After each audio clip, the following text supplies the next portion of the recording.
खातिका विशेष जी एक लघु ग्रंथ है और अप्रतिम गद्य रचना है, जिसमें गुरुवर तारण स्वामी ने जीवों के परिभ्रमण का कारण बताया है।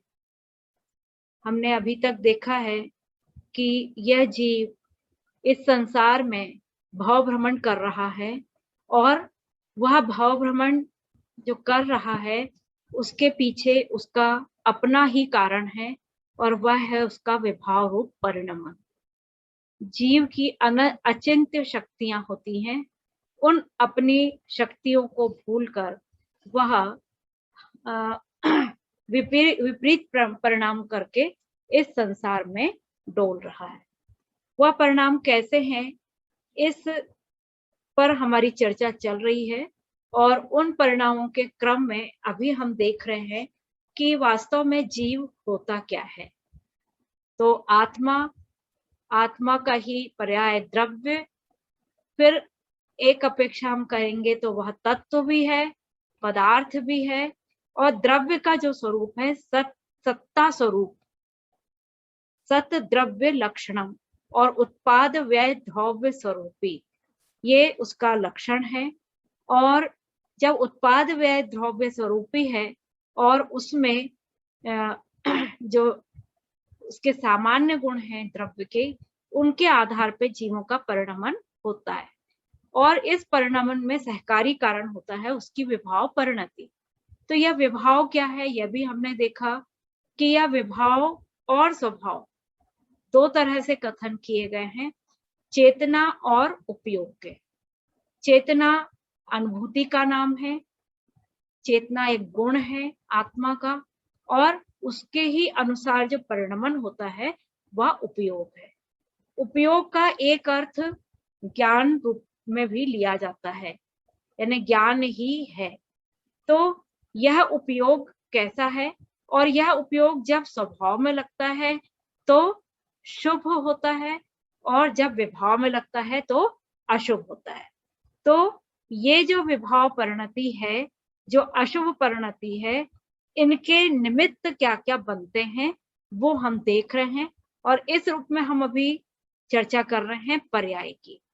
तो कल हमने जो देखा है उसमें हमने देखा कि कैसे क्षुद्र भाव होता है और उसमें उनकी क्या योनियां होती हैं, जन्म कितने कितने प्रकार के होते हैं। इस तरह से हमने विवेचन देखा जो कि गोमट सर जी के आधार पर लिया गया था। आज हम इसके आगे का विषय लेते हैं और इस विषय के लिए हम जुड़ते हैं अपने स्लाइड से।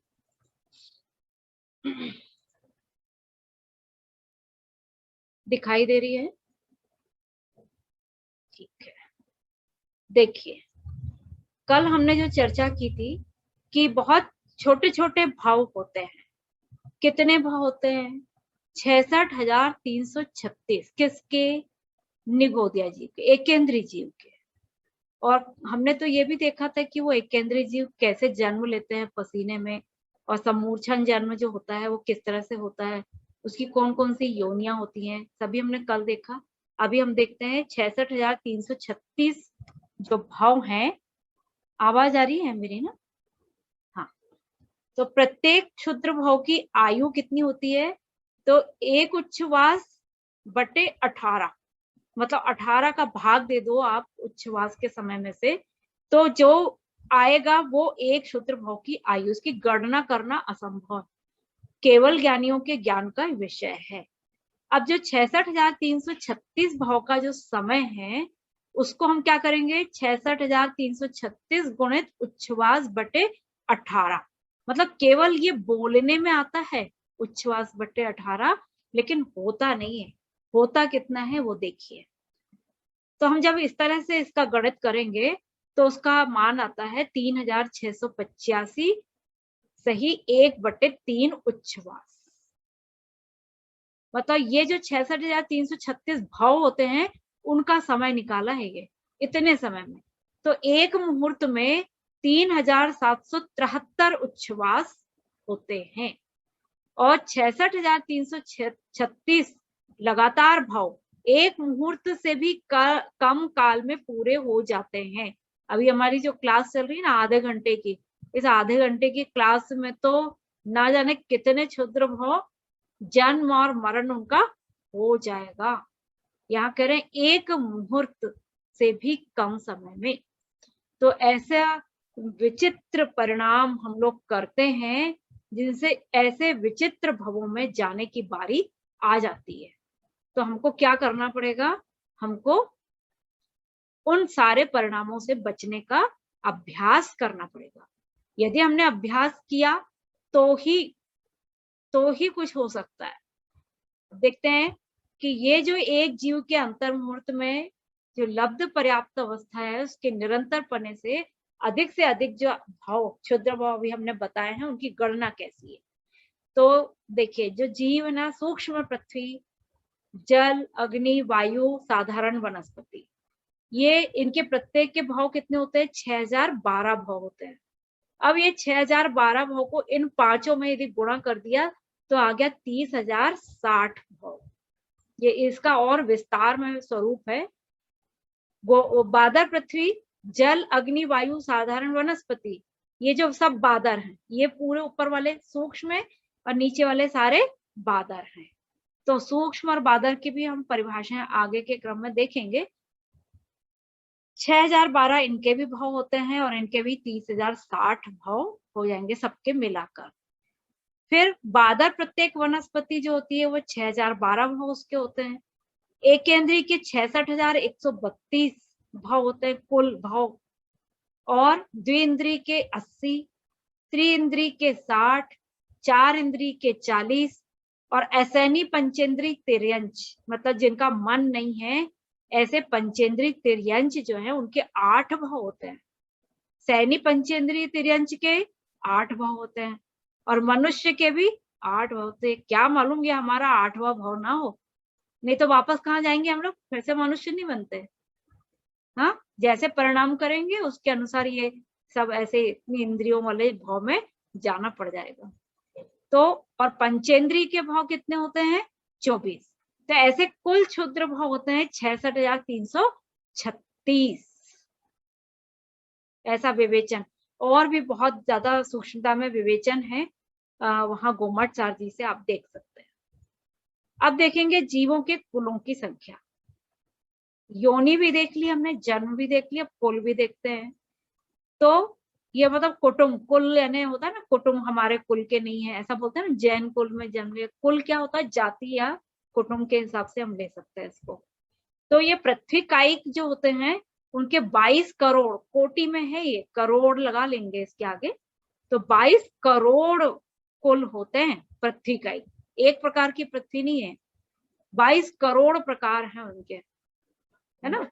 और जल कायिक के 7 करोड़, अग्नि कायिक के 3 करोड़, वायु कायिक के 7 करोड़, फिर वनस्पति कायिक के 28 करोड़ तरह की वनस्पतियां होती हैं। अभी वैज्ञानिकों ने कुछ लगाया है अपना हिसाब, लेकिन यहाँ तक नहीं पहुंचे हैं अभी, 28 करोड़ तक नहीं पहुंच पाए हैं वो, केवल ज्ञानियों ने ही देखा है इसको। तो द्विइंद्रिय के 7 करोड़, 3 इंद्रिय वाले जीवों के 8 करोड़, चतुर इंद्रिय के 9 करोड़, और इधर पंचेंद्रिय तिर्यंच जलचर जो है उनके 12.5 करोड़। पंचेंद्रिय तिर्यंच नभचर, नभ में चलने वाले आकाश में 12 करोड़, और थलचर 10 करोड़। छाती से चलने वाले मतलब जो रेंगने वाले होते हैं ना, जिनके हाथ पैर नहीं होते हैं, ऐसे 9 करोड़ जाति के जीव होते हैं कुल के। नारकी की 25 करोड़ जातियां होती है। फिर देवों की 26 करोड़ कुल हैं, मनुष्य के 12 करोड़ हैं। ऐसे 197 करोड़, मतलब 1,97,50,000। ये अपन रोज पढ़ते हैं, आपको पता है। ये जो मैं इतना विस्तार से बता रही हूँ, ये जब आप सामायिक करते हैं ना, सामायिक, तो उसमें आप ये पाठ करते हैं। और इतने जीवों से क्षमा याचना करने के बाद है फिर सामायिक होता है। इतने इन सब से हमको क्षमा लेना पड़ती है। ऐसा नहीं कि भाई जो हमारे परिचित हैं, संजय भैया, शिखा भाभी जी, उनसे हमने जय जिनेन्द्र की, उत्तम क्षमा कर ली, अपना काम हो गया। नहीं, 197 करोड़ कुलों के जो जीव होते हैं उन सबसे क्षमा भाव धरना, ऐसा वहां पर एक लाइन में आया है। तो हमको जब अपन सामायिक करें तो ये भाव भासना आनी चाहिए कि ये हैं, उनका ये स्वरूप है, तब हमारे भाव बनेंगे क्षमा के। और तब वो जो क्षमा के पीछे जो भाव होता है असली करुणा का, अनुकंपा का, वो भाव आएगा। तो अनुकंपा के भाव के लिए हमको ये करना पड़ेगा, भाव वासना करनी। देखो, ये अनुकंपा के कार्य के लिए हमको कोई कहीं जाके कोरोना काल में किसी को भोजन नहीं कराना है, ना ही किसी को कपड़े दान करना है। हमारे यहाँ जैन कुल में एक परिपाटी है, रक्तदान नहीं किया जाता है। रक्तदान को मांस दान की कोटि में गिना गया है। मुझे याद नहीं आ रहा, मैंने पढ़ा है लेकिन शास्त्र में, कभी मिलेगा तो मैं आपको इसका यहाँ स्क्रीन पर वो शास्त्र दिखाऊंगी। और दूसरा ये कि देहदान नहीं किया जाता, क्योंकि वो भी मांसदान की श्रेणी में आता है। और तीसरा ये होता है कि हमारे यहाँ दान देने के लिए पात्र को देखना बहुत अधिक आवश्यक होता है, कि दान तो आप बहुत बड़ा दे रहे हैं, आपका हृदय बहुत बड़ा है, लेकिन वो पात्र कैसा है। आपने मान लीजिए किसी भिखारी को 20 रुपए दे दिए कि अरे बहुत भिखारी है, बहुत बेचारा है, आपने उसको बोल दिया कि चलिए 20 रुपए ले जाओ। वो सबसे पहले पता कहाँ जाता है? वो सबसे पहले जाता है शराब की दुकान में, क्योंकि 20 रुपए में भोजन से उसका पेट नहीं भरता है। उसके शरीर के जो दर्द होते रहते हैं वो सबके लिए वो क्या मानता है कि मैं वो पी लूंगा तो ठीक है। तो आपका जो 20 रुपए वो दान नहीं कहलाएगा, वो क्या कहलाएगा? वो व्यर्थ धन कहलाएगा आपका। तो इसलिए पात्र देखकर दान किया जाता है। तो उस समय भी हमको ये भाववासना होनी चाहिए। आप एक बार यदि कोई भूखा है तो आप उसको अच्छे से हाथ पैर धुलवाइए, बिठा लिए उसको, अच्छे से परोस के पूरा खाना, बल्कि नहीं है तो थोड़ा बनाकर अच्छे से खिला दीजिए उसको भरपेट, वो ठीक रहेगा। लेकिन पैसा दान मत दीजिए। एक हमारे यहाँ ये प्रसंग आ गया तो मैं बता रही हूँ। एक हमारे परिचित हैं और उन्होंने बहुत कम कीमत में एक प्लाट बेचा। किसको बेचा? एक जो खटिक होता है उसको बेच दिया, बहुत कम कीमत में। उन्होंने सोचा कि गरीब आदमी, चलो इसको दे दो, इसको जरूरत भी है और अपने को भी पैसे की जरूरत ने दे दिया। अब उस खटिक ने क्या किया, वहां पर एक वधशाला बनाई। मतलब वो था तो जाति से मुसलमान, तो क्या किया उन्होंने, एक वधशाला बनाई और वहां पर वो व्यापार करने लगे मांस आदि का।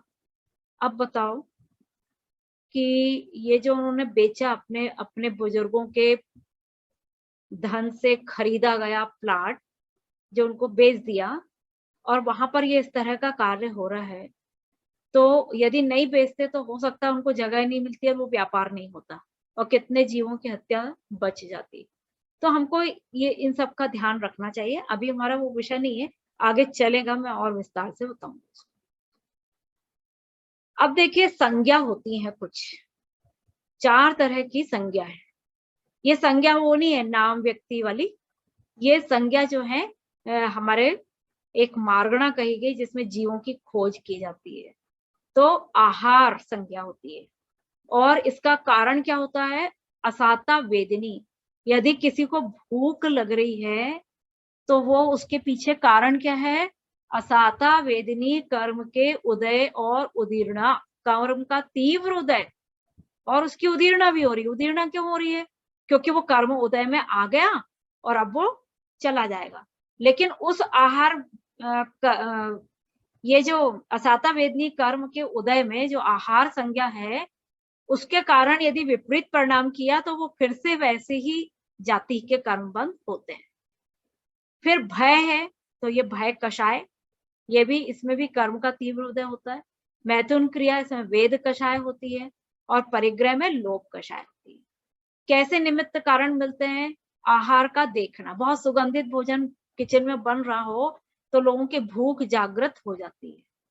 और आहार में उपयोग, मतलब कभी कभी ऐसा होता है ना, देखते हैं टीवी पे, देख लिया भाई कि कुछ बन रहा है रसगुल्ले बन रहे हैं और नींद, वो भूख लगाती है लोगों को, पेट खाली होना, ये 3 निमित्त कारण होते हैं उसके। और किस गुण स्थान तक होती है ये हमारा भी विषय नहीं है, फिर भी आप यहाँ पर दिया है तो पढ़ सकते हैं।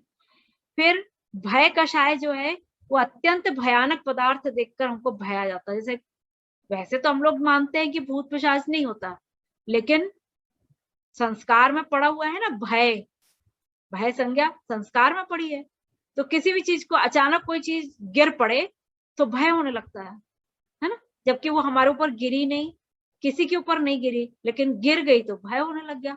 फिर कथा सुनना, बच्चों को भूत प्रेत की कथा सुना देते हैं। पूर्व देखे पदार्थ का स्मरण, मान लीजिए किसी का बहुत बुरा एक्सीडेंट वगैरह देखा हुआ है, उसकी फोटो देख ली, वो याद आ जाती है, उसके कारण भी भय होता है। और शक्ति, सबसे बड़ा कारण होता है शक्तिहीन होना, अपने आप को कमजोर मानना, उससे भय होता है।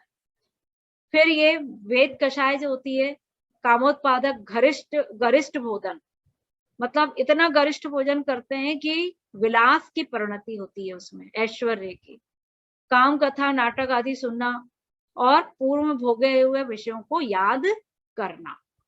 किसी भी तरह की जो कषाय है उसमें लिप्ति जो होती है वो मैथुन क्रिया कहलाती है। ये एक और परिभाषा गोमट सार जी में दी है। कुशील पुरुषों की संगति गोष्ठी आदि करना, भाई हम में तो कोई ऐसा अवगुण नहीं है, लेकिन हमारा जो मित्र है जिसको हम मित्र मानते हैं उसकी संगति ऐसी है, तो अब क्या करें, मित्र के साथ जाना पड़ता ना भाई, नहीं तो लोग क्या कहेंगे। बस इस एक वाक्य के कारण वो इस संज्ञा में लिप्त हो जाता है, फिर से उसी तरह के परिणाम करता है। और लोभ के विषय में तो पता ही है आपको। तो जो भोग उपभोग के साधन है, मान लीजिए किसी के घर में एक गाड़ी है और बाजू वाले ने दूसरी गाड़ी खरीद लिया, तो क्या लोभ हो जाता है, हाँ हम भी खरीद लेंगे, और फिर कोशिश करता है कब जल्दी बड़ी गाड़ी आ जाए या उससे अच्छी गाड़ी आ जाए। तो ये सब लोभ की परिणतियां हैं। इस तरह से ये 4 संज्ञा होती हैं। ये मैंने केवल जानकारी के लिए बताया, क्योंकि अभी आगे के क्रम में ये सब शब्द आने वाले हैं खातिका विशेष जी में। गति के विषय में हम विस्तार से बाद में चर्चा करेंगे। अब देखिए 5 इंद्रिय, 5 इंद्रिय वाले जो जीव हैं उसमें उनकी उत्कृष्ट और जघन्य अवगाहना कैसी होती है, मतलब उनकी लंबाई चौड़ाई, उनका आकार प्रकार कैसे होता है। आकार प्रकार मतलब द्रव्य रूप में। तो एकेंद्री का पद्म कमल उसका स्वामी होता है और 1000 योजन से अधिक उसकी लंबाई होती है। द्विइंद्री, अब इसमें एकेंद्री में सूक्ष्म निगोदिया और लब्ध पर्याप्तक कैसे होते हैं, ये घनांगुल बटे असंख्या। द्विइंद्री में शंख, शंख पड़े रहते हैं बारिश में, शंख 2 इंद्रिय जीव हैं वो। देखना भाई, बारिश में जब गाड़ी चलाते हैं तो बिल्कुल होश नहीं रहता है कि कितने जीव उसके नीचे आते हैं। ये छोटे छोटे से शंख जैसे पड़े रहते हैं, उनका हमको ध्यान रखना चाहिए। 12 योजन की लंबाई होती है अधिकतम, ठीक है। और जघन्य में जो अनुंधरी यानी घनांगुल बटे संख्या। त्रिइंद्रिय में रक्त बिच्छू होता है जो 3 कोस लंबा हो सकता है। और कुंथु वो होते हैं ना जो अनाज वगैरह में लग जाते हैं, 3 इंद्रिय जीव हैं। फिर 4 इंद्रिय भ्रमर 1 योजन की लंबाई हो सकती है। और काण मक्षिका जो ये महामत्स्य के कान में एक आता है ना प्रसंग, महामत्स्य के कान में जो काण मक्षिका सिक्त मस्त के रूप में बैठा था, है ना, वो एक प्रसंग आता है, वो कथा हम बाद में लेंगे। तो ये इस तरह से उनका उत्कृष्ट और जघन्य विस्तार आप देख सकते हैं। भ्रमर का 1 योजन, काण मक्षिका का आगे आगे पूर्व से संख्यात गुणा, यानी ये घनांगुल बटे संख्यात का हम आगे आगे भाग लेंगे। और महामत्स्य का 1000 योजन लंबाई होती है। और सिक्त मत्स्य जघन्य होता है, जो संख्यात गुणा घनांगुल का संख्यात गुणा आगे आगे हो जाएगा उसका। तो ये जो महामत्स्य होता है ये स्वयंभू रमण समुद्र के मध्य में होता है, बीच वाले हिस्से में होता है, जिसकी सबसे उत्कृष्ट जो अवगाहना होती है वो 1000 योजन होती है। ये सब जो हम बता रहे हैं, क्यों बता रहे हैं, कि ये जो जीव हैं इनके कैसे परिणाम रहे होंगे जो ऐसा शरीर की अवगाहना उनको मिली है। ये भाव भासना करने के लिए ये जानकारी आ रही है भाई। अब इसको याद करना और नहीं करना, याद करो और नहीं करो सब, लेकिन भाव भासना होनी चाहिए।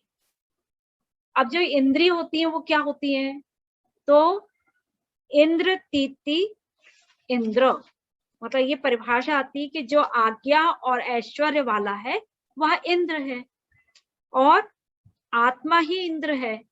आज्ञा और ऐश्वर्य किसका है, आत्मा का।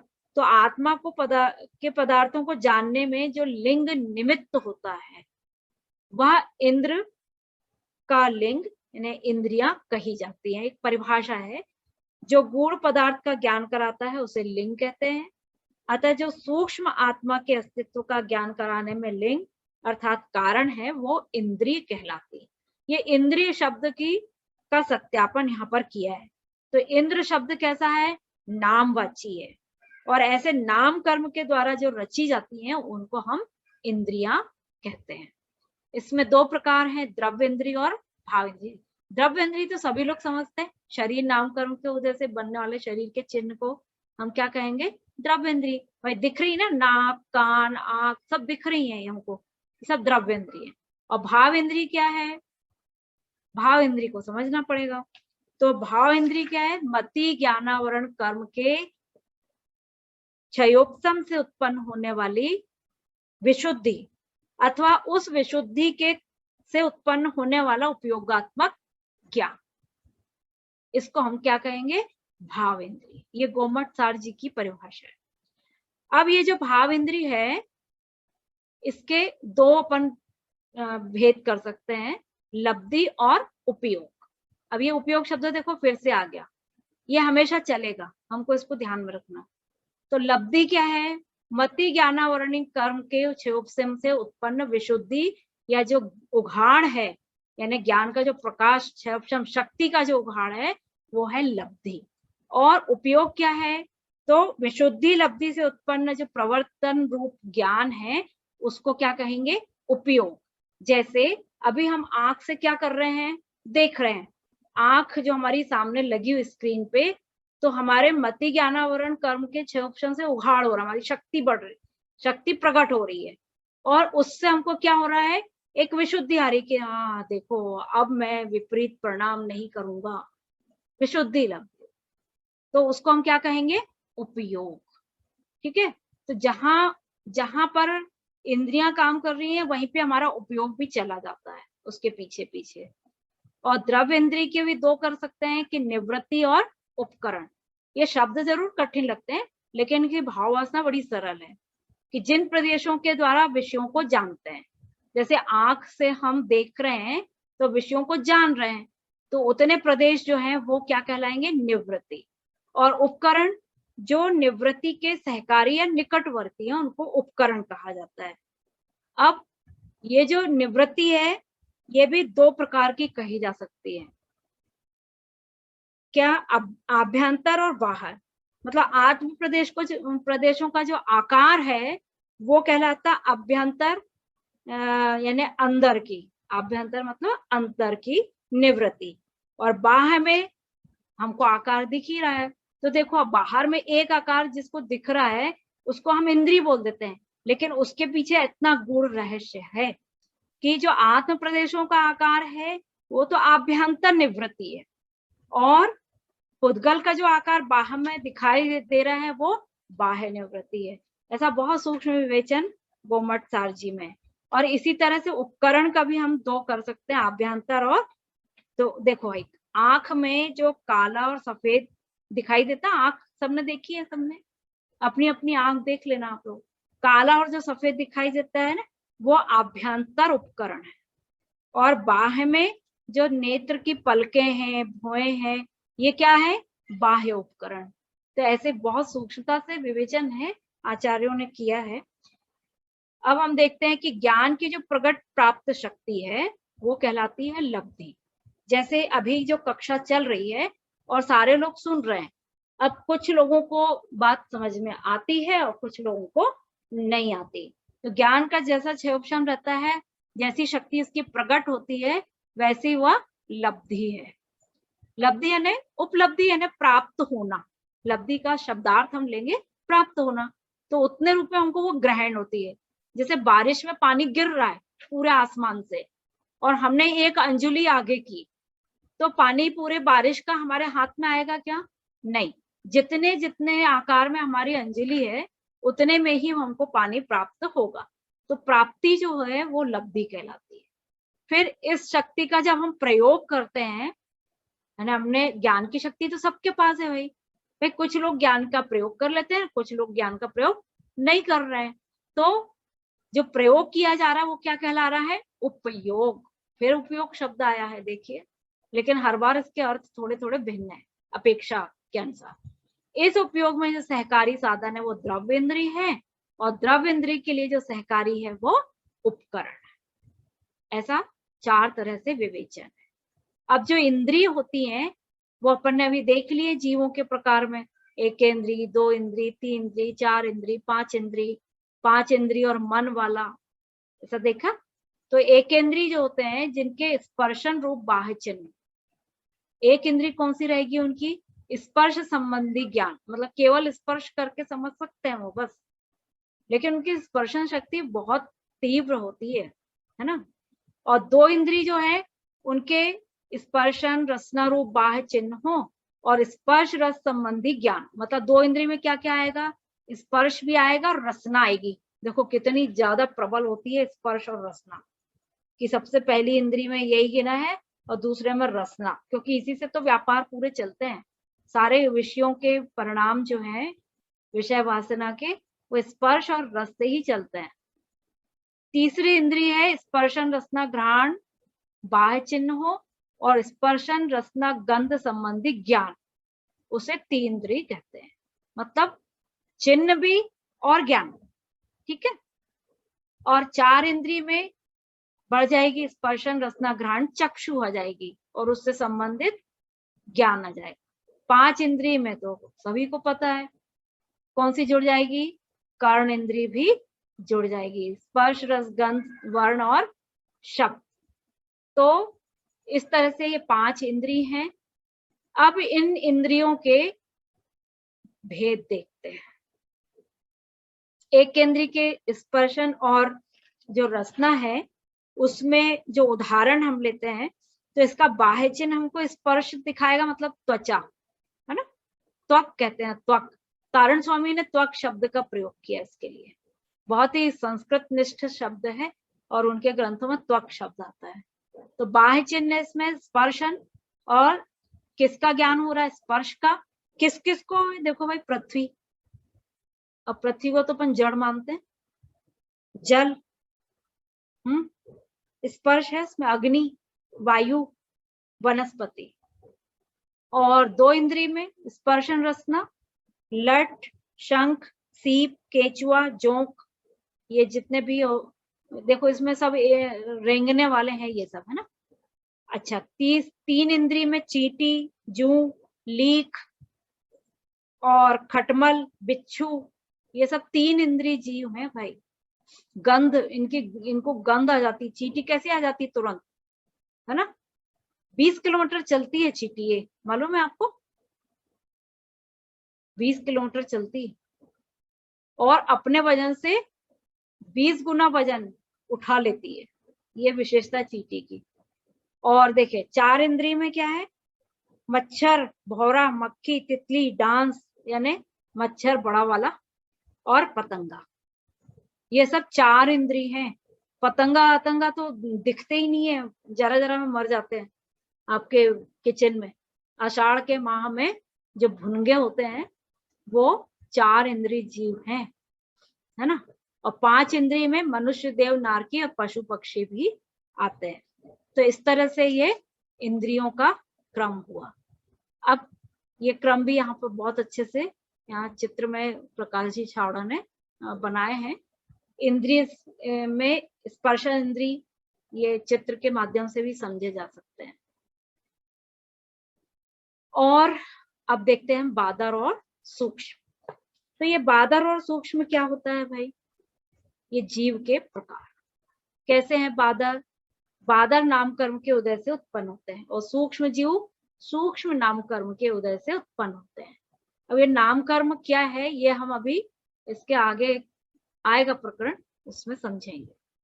मुझे तो ये समझ में नहीं आता है कि तारण स्वामी ने कार्तिका विशेष के इतने छोटे छोटे से वाक्य लिख के पूरा जैनागम कैसा उसमें भर दिया, गागर में सागर, कि हम यदि इनकी विवेचना ना करें तो हम उनके शब्दों के अर्थ नहीं समझ सकते हैं। इसलिए ये प्रकरण लिया जा रहा है। तो जीव के प्रकार में बादर में अन्य पदार्थ से रुके और अन्य पदार्थ को रोके, दो विशेषताएं। अन्य पदार्थ से रुक भी जाता है और अन्य पदार्थ को रोक भी लेता है, उसको कहते हैं बादर जीव। और सूक्ष्म किसको कहते हैं? जो अन्य पदार्थ से ना रुके और ना अन्य पदार्थ को रोके। इसलिए तीन लोक में सब जगह हमको ये सूक्ष्म जीव मिलते हैं, निगोदिया जीव। अब जो काय मार्गणा है, इसको हम कल शुरू करेंगे। तो इसमें पृथ्वी का एक, जल का एक, अग्नि का एक, वायु का एक, सब में कायिक जोड़ लेंगे तो क्या हो जाएगा ये काय मार्गणा के अंतर्गत।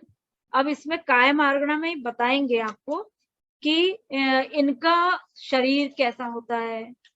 और इसमें एक विशेष बात आती है इस काय मार्गणा में कि हम लोग जो भोजन करते हैं उस भोजन में जो हमारी पुरानी परिपाटी है जैनागम में सोले के भोजन की, वो सोले का भोजन क्या है वास्तव में, उसका स्वरूप क्या है, वो यदि जानना हो तो कल की कक्षा में हम इस विषय को यहाँ पर लेंगे।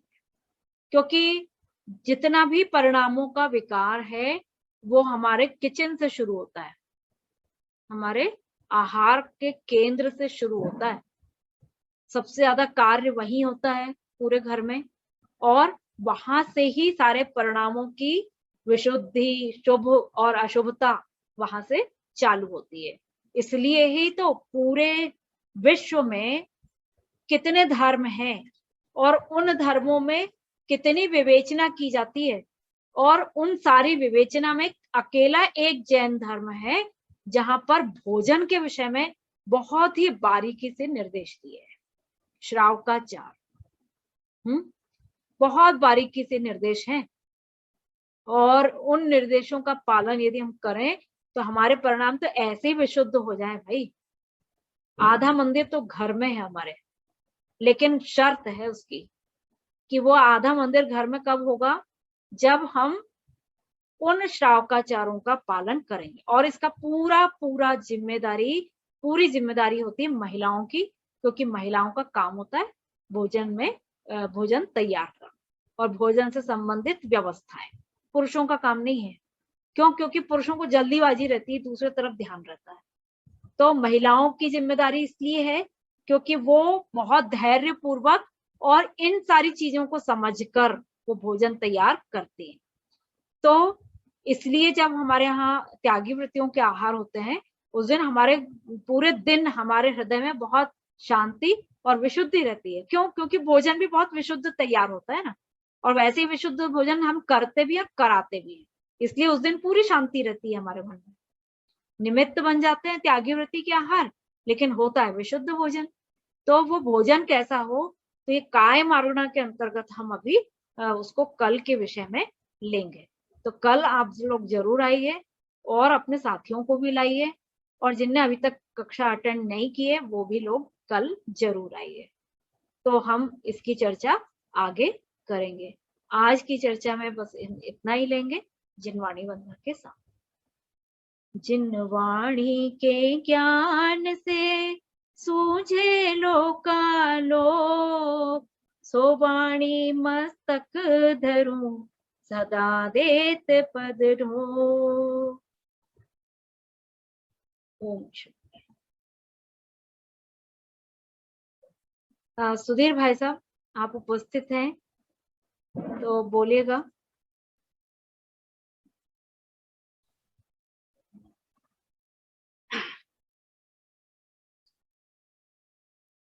सुधीर भाई साहब आवाज आ रही है? पंकज भैया?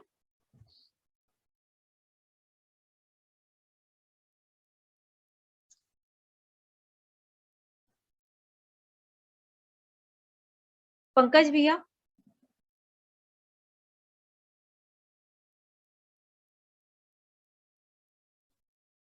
हाँ सहयोगी जी बोलिए ना आप। आज के कक्षा में जितना भी आपने विषय लिया, सभी चार्टों के आधार पर सुंदर विवेचन और जीव के व्याख्या के लिए आपने सारा श्रम किया, जो अत्यंत सार्थक रहा। और इस चर्चा में आपने क्षुद्र भाव की, जीवों के कुलों की संख्या, संज्ञा के भेद, किस गुण स्थान तक कौन सी संज्ञा पाई जाती है, गति कितनी होती है, इंद्रियां का क्या आशय है, इंद्रिय मार्गणा, जीव के प्रकार, काय मार्गणा, और अंत में आपने सोले के भोजन के बारे में जो अपना एक प्रश्न कल के लिए छोड़ा है हम लोगों के सामने, कि कहते हैं कि जैसा खावे अन्न वैसा होवे मन। तो इसके ऊपर कल आने वाले समय में आप काय मार्गणा के अंतर्गत चर्चा करने वाली है, जो निश्चित रूप से हमारे जीवन को उत्तम बनाने के लिए उपयोगी होगी। उस कक्षा को हम कल अवश्य सभी लोग अटेंड करेंगे। ऐसी आपकी भावना का हम आदर करते हैं।